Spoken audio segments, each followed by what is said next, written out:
இரும்புல இந்த 2 கடைக்கு மிகவும் நான் வந்து போட்டி வைக்கல. இப்போ வைக்கிறேன் பாருங்க போட்டி, கமெண்ட் ரெடி ஆகுங்க. இப்போ என்னன்னா ஜாலி ஹோட்டல் பிரியாணி இதோட ரேட்டு 220. ரெண்டாவது வந்து கரீம்பாய் பிரியாணி இதோட ரேட்டு 220 தான். ரெண்டுமே நம்ம கொட்டி பார்க்கலாம். நான் கீழே ஃபர்ஸ்ட் வந்து ஜாலி ஹோட்டல் பிரியாணி கொட்டிட்டேன். ரெண்டாவது வந்து தம்பி வந்து கரீம்பாய் பிரியாணியும் கொட்டிட்டாரு. கொட்டி பார்த்தோன்னா நல்லா ரெண்டுமே பழப்பழம் இருந்துச்சு. சரி, ஜாலி ஹோட்டலில் முதல் பீசஸ் எத்தனைக்குதுன்னு பார்த்தா மொத்தம் டோட்டலாக வந்து 4 பீசஸ்ங்க. அடுத்தது நீங்கள் பார்க்க போகிறது யாருன்னா கரீம்பாய் பிரியாணி. கரீம்பாய் மொத்தம் பீசஸ் எத்தனைக்குதுன்னு நீங்களே எல்லாம் நினச்சி எண்ணிட்டீங்க.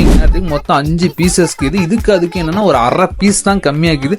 நீங்கள் சாப்பிட்டு இருந்தால் கீழே தயவு செஞ்சு கமெண்ட் பண்ணுங்க எந்த ஹோட்டல் டேஸ்ட் பெஸ்ட்டாக இருக்குது. நானும் சரி ஜாலி ஹோட்டல் நல்லா சாப்பிடலான்னு சாப்பிட்டேன். ஓகே, டேஸ்ட் வைஸ் பொறுத்த வரைக்கும் எனக்கு ஓகே நல்லா தான் இருக்குது.